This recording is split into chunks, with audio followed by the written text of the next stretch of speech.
Welcome back to Quick Chat in the Cadillac Season Dose. My name's SG. I like to explore the simplicity of complexity. If you didn't know, this is my show where I break it down for you both real and quick. Season Dose is now out. Okay, so you can check my YouTube, SG space Bubba space K.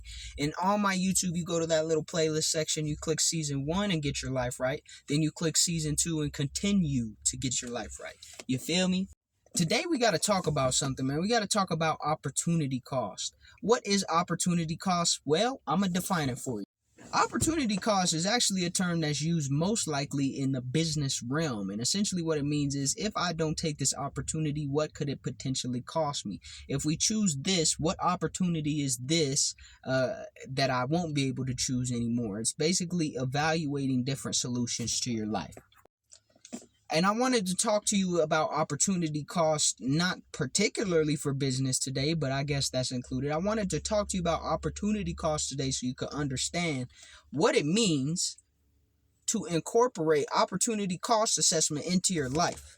Because you're going to encounter many things in your life, different pathways that you could take on a business level, different pathways that you could take on a social level, and different pathways you could take on a mental level, a spiritual level, and an emotional level. And this is the problem. A lot of people are too impulsive or overthinkers, and there's no middle ground. But opportunity cost and evaluating the opportunity cost is what's going to allow you the grounds to understand what you're giving up by being too impulsive or too much of an overthinker. Now, opportunities will be present in all forms and fashions throughout your life consistently. So if you're someone who gets paralyzed by the thought of that, I'm sorry, but you're going to have to figure out how to start making decisive actions in your life. And for those of us out here who are just impulsive as shit, I'm sorry to tell you as well, but you losing out on a lot of stuff by just going with whatever the wind tells you to go to. Bitch, don't be acting like no hippie or railroad rider out here. That ain't what you're supposed to be doing. At least not if you got enough screws loose in your head to do some real crazy shit that nobody ever did before in a good way and in a major way. But still enough screws to not just fuck around and fly around and become a leaf instead of a solid ground. Now, a lot of people are afraid of opportunity costs. And the reason they're afraid of opportunity costs is because they look at that shit like, even whether you're an overthinker or you're way too impulsive, they're afraid of opportunity cost analysis and making decisions based off that because they want to know what it feels like to have their cake and eat it too. And the crazy part about doing that, the crazy part about being overindulgent, to being an overthinker and, prospering and making decisive actions and accomplishing things, or being impulsive and not losing anything because you're making impulsive decisions, they're afraid of the fact that they have to make a decision to evaluate the opportunity cost and choose and stick to a choice. Because you're not going to get to experience the cake and eat it too. Right? You can't look at the cake and eat it. Either you got to eat the cake or it's going to be a decorative piece. If it's a decorative piece, as soon as you bite the cake, it's not a decorative piece no more. It's a fucking cake that you just ate, bitch. So how are you going to try to do both? If you do try to do both, you're not going to get to eat the cake and you're not going to have a decoration. You're just going to be sad, alone, and without any cake of any form. And this is why it's important. Now, if you look at a cake, it's a chocolate vanilla home cake, and you're looking at the cake, you're like, that cake looks good, but it's not super fancy. So I could leave it out as a decoration, but it probably would be better if I ate it, because then at least I get to enjoy the flavor. And I don't think everyone's going to get the same level of enjoyment out of its decoratory assets or, characteristics. So eat the fucking cake. Simple. Now, if you're looking at a cake and like, damn, this cake looks almost too good to eat. In fact, this cake is shaped like a BMW E3i 95, perfectly with suspensions. It even makes a little noise like it's starting up when you press a button.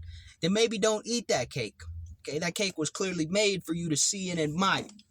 Soon as you eat the fucking cake, now, the BMW don't start no more. The whole perspective and the spectacle of it is gone. Opportunity cost assessment. This is the biggest problem in relationships today. You see how many folks is out here running around behind each other's backs, not taking chances when they should, and taking way too many chances when they shouldn't. And you see the problem is these people all have issues evaluating opportunity costs. If you look at back in the day, there was a lot of fucked up shit that went on in relationships just like now. Yes, I acknowledge that. But at least they was decisive. Oh, I'm gonna spend my life with this man or this woman. They made that decision, and then later on, then they started rolling around having illicit children that they was not supposed to be having. But that's because they were also not perfect at opportunity cost. What they were good at is hiding a second family. Nah, all jokes aside, the truth of the matter is humanity just kind of sucks in general at lifing, and we pretend like we get better, but we really don't.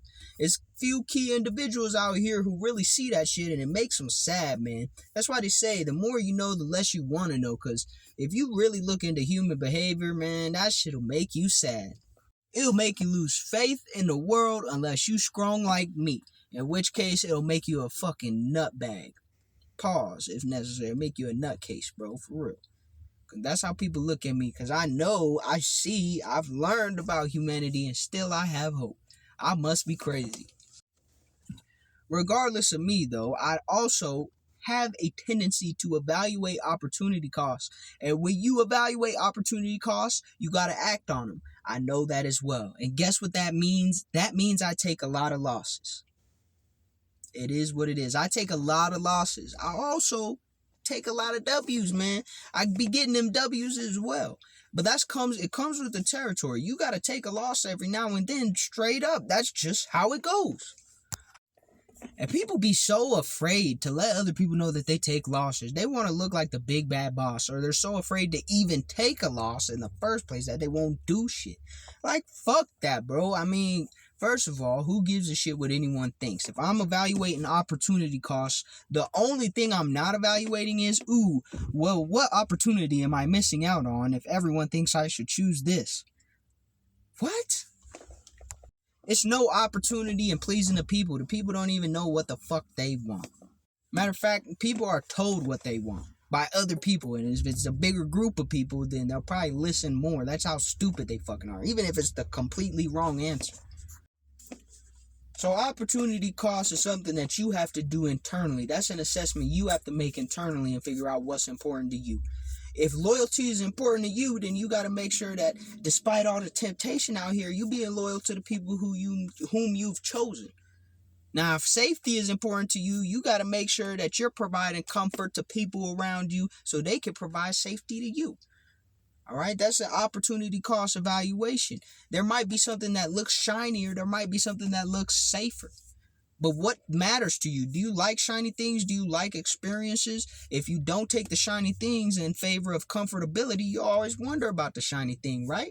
But if you take the comfortability, or if you take the shiny thing and you really need it to be comfortable, you really need a security, and you find out shiny things, everything that glitter ain't gold, well, bitch, I don't know what to tell you.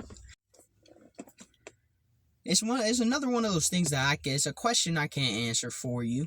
All right, you can't be that lazy. Come on, my nigga, you can't be that lazy that you expect me to answer all the questions for you. No, you got to answer a lot of these by yourself. I'm just giving you the blueprint so you understand how to answer the question to the best of your ability. You gonna get some questions wrong. I'm sorry. You're not gonna get everyone right. But as you go, you'll learn something. As you go through time and you find out which answers are correct and which answers are not, you better believe I'm cataloging that shit so I can learn something, and I hope you're doing the same so you can do the same and learn something too. And then next time you have a better lens to view the opportunity cost. You have a better comparison model for your assessment to evaluate and figure out what things truly cost and what you can stand to gain from taking on certain opportunities and passing up on certain opportunities. And that's pretty much all I got to say for you today. Quick chat in the Cadillac. My name is SG Bubba K. Peace.